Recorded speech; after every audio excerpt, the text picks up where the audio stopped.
Welcome to Raji's kitchen.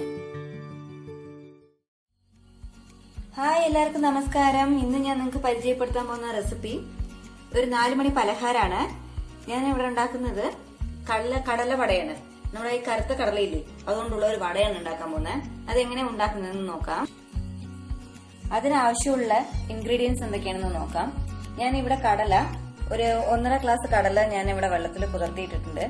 അപ്പോൾ ഒരു 6-7 മണിക്കൂറായി കുതിർന്ന് വന്നിട്ടുണ്ട്. ഇത് നമുക്ക് വെള്ളമില്ലാണ്ട് മാറ്റിയെടുക്കണം. പിന്നെ അതിനുശേഷം വേണ്ടത് നമുക്ക് ഉള്ളി, വലിയ ഉള്ളി ഞാൻ 1 എടുത്തിട്ടുണ്ട്. ചെറിയ സവോളയാണെന്നുണ്ടെങ്കിൽ 2 സവോള എടുത്തോളുക. ഈ വലിയ ഉള്ളി ചെറുതായിട്ട് നമുക്ക് അരിഞ്ഞെടുക്കേണ്ടതാണ്. പിന്നെ പച്ചമുളക്, കറിവേപ്പില, ഇഞ്ചി, വെളുത്തുള്ളി, ഇത്രയൊന്നും വേണ്ട. ഞാൻ നിങ്ങൾക്ക് കാണിക്കാൻ വേണ്ടിയിട്ട് വെറുതെ കാണിക്കണമെന്നേ ഉള്ളൂ. നമ്മുടെ ആവശ്യത്തിനനുസരിച്ചിട്ട് ഇടാം. ഇപ്പൊ ഇതിൽ വെളുത്തുള്ളി ഞാൻ ഇതിൽ ചേർക്കുന്നുണ്ട്. വെളുത്തുള്ളിയുടെ ഇത് സ്മെൽ ഇഷ്ടമല്ലാത്തവരൊക്കെയാണെന്നുണ്ടെങ്കിൽ അവർക്ക് ഇത് ചേർക്കേണ്ട ആവശ്യമില്ല. പിന്നെ ആവശ്യമുള്ളത് പെരിഞ്ജീരകമാണ്. ഇത്രയൊന്നും വേണ്ട, കുറച്ചു മതി. നമുക്ക് ആവശ്യമുള്ള പോലെ നമുക്ക് പെരിഞ്ജീരകം ചേർത്ത് കൊടുക്കാം. ഇപ്പൊ നമുക്ക് ആദ്യം ചെയ്യേണ്ടത് എന്താ വെച്ച് കഴിഞ്ഞാല്, നമുക്ക് ഇത് എങ്ങനെയാണ് ഉണ്ടാക്കുന്നത് നോക്കണ്ടേ. അപ്പൊ നമുക്ക് ഈ കടല നമുക്ക് ഈ വെള്ളത്തിൽ നിന്ന് ഊറ്റിയെടുത്തിട്ട്, വെള്ളം ഒട്ടും പാടില്ല. എന്നിട്ട് നമുക്ക് അതൊന്ന് ക്രഷ് ചെയ്തെടുക്കണം. പറഞ്ഞു കഴിഞ്ഞാൽ നന്നായി അങ്ങോട്ട് അരയ്ക്കാൻ പാടില്ല. ഒന്ന് ജസ്റ്റ് 2-3 പ്രാവശ്യം കറക്കി എടുക്കാനേ പാടുള്ളൂ. അതുപോലെ നമുക്ക് ഈ വലിയ ഉള്ളിയും പച്ചമുളക് ഇതൊക്കെ വന്നിട്ട് നമുക്ക് നമ്മൾ ഇത് ക്രഷ് ചെയ്യുമ്പോൾ തന്നെ നമുക്ക് അതിൻ്റെ ഒപ്പം ഇതൊക്കെ ഒന്ന് അരിഞ്ഞ് ക്രഷ് ചെയ്യാം. അല്ല വേണ്ട, ഞങ്ങൾക്ക് ചെറുതായിട്ട് അരിഞ്ഞാൽ മതി എന്നുണ്ടെങ്കിൽ പൊടിയായിട്ട് അരിഞ്ഞിട്ട് പച്ചമുളകൊക്കെ നന്നായിട്ട് ചെറുതായിട്ട് വട്ടത്തിൽ അരിഞ്ഞിട്ട് അത് ആഡ് ചെയ്ത് കൊടുക്കാം. അപ്പൊ നമുക്കിത് എങ്ങനെ ഒന്ന് അരച്ചെടുക്കാമെന്ന് നോക്കാം. ഇപ്പൊ ഞാനിത് അരച്ചെടുത്തിട്ടുണ്ട്. ഇപ്പൊ ഞാനിത് കണ്ടോ, ഇതുപോലെ തരിയായിരിക്കണം നമ്മൾ അരയ്ക്കണത്. അപ്പൊ ഇതിൽ ഞാൻ ഉള്ളിയും പച്ചമുളകും ഇഞ്ചിയും വെളുത്തുള്ളിയും എല്ലാം വന്നിട്ട് പെരുംജീരകം എല്ലാം ഇട്ടിട്ട് ഒന്ന് ക്രഷ് ചെയ്ത് ചതച്ചെടുത്തതാണ്. പറഞ്ഞു കഴിഞ്ഞാൽ കുട്ടികൾക്ക് പറയുമ്പോൾ ഈ ഉള്ളിയൊക്കെ നമ്മൾ അരിഞ്ഞിടുന്ന സമയത്ത് അവർ ആ ഉള്ളിയും പച്ചമുളകൊക്കെ എല്ലാം എടുത്ത് കളയും. അപ്പൊ അങ്ങനെ ഇതൊന്ന് ക്രഷ് ചെയ്തെടുക്കുമ്പോൾ അവർക്ക് കഴിക്കുമ്പോൾ അതിന് ഒരു ബുദ്ധിമുട്ടുണ്ടാവില്ല, സുഖമായി കഴിക്കുകയും ചെയ്യാം. ഇതിൽ കറിവേപ്പില അതുപോലെ ചെറുതായിട്ട് ഒന്ന് അരിഞ്ഞിട്ടിട്ടുണ്ട്. ഇനി ഞാൻ ഇതിൽ ഉപ്പ് ചേർത്തിട്ടില്ല. ഇനി നമുക്ക് ആവശ്യമുള്ള ഉപ്പ് ഇതിൽ ചേർത്ത് കൊടുക്കാം. ഇപ്പൊ ഞാൻ ഇതിൽ ഉപ്പ് ചേർത്ത് കൊടുത്തിട്ടുണ്ട്. ഇനി നമുക്ക് ഇതിൽ ഒരു ഇൻഗ്രീഡിയൻസും കൂടി ഞാൻ ചേർത്ത് കൊടുക്കുന്നുണ്ട്.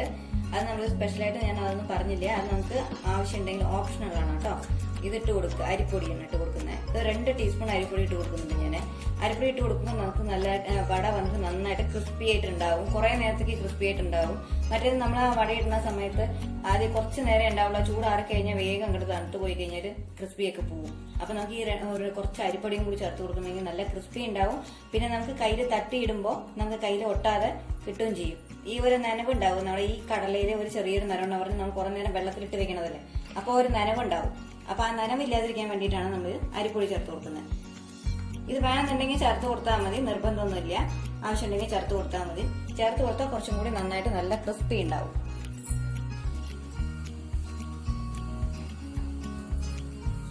ഇപ്പൊ നമ്മൾ അരിപ്പൊടിയൊക്കെ ചേർത്തി എല്ലാം നന്നായിട്ട് സെറ്റാക്കി വെച്ചിട്ടുണ്ട്. ഇനി നമ്മൾ ചെയ്യേണ്ടത് എന്താ വെച്ചാല്, ഒരു കടായി വെക്കുക.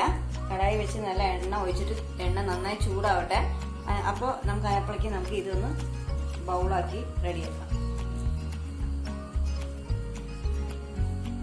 നമ്മൾ ഇതുപോലെ ബൗളാക്കുക. ബൗള് പോലെ ചെറുതായി ആക്കിയിട്ട് നമുക്ക് കയ്യിൽ വെച്ചിട്ട് ഒന്ന് നന്നായി പ്രസ് ചെയ്ത് കൊടുക്കാം.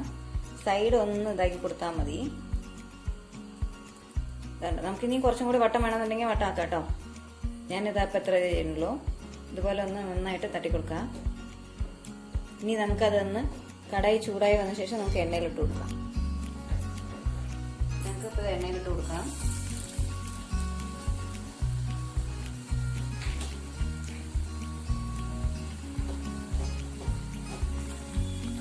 ഇപ്പൊ നമ്മുടെ പരിപ്പ് വട കടല വട, ഇപ്പൊ നമ്മുടെ വട റെഡി ആയിട്ടുണ്ട്. നമുക്ക് എടുത്ത് മാറ്റാം. ഇതുപോലെ എല്ലാ മാവിനെയും നമുക്ക് ഒന്ന് ഇതുപോലെ ഉണ്ടാക്കിയെടുക്കാം. നമ്മുടെ ഇപ്പോ അടിപൊളി കടല വട റെഡി ആയിട്ടുണ്ട്.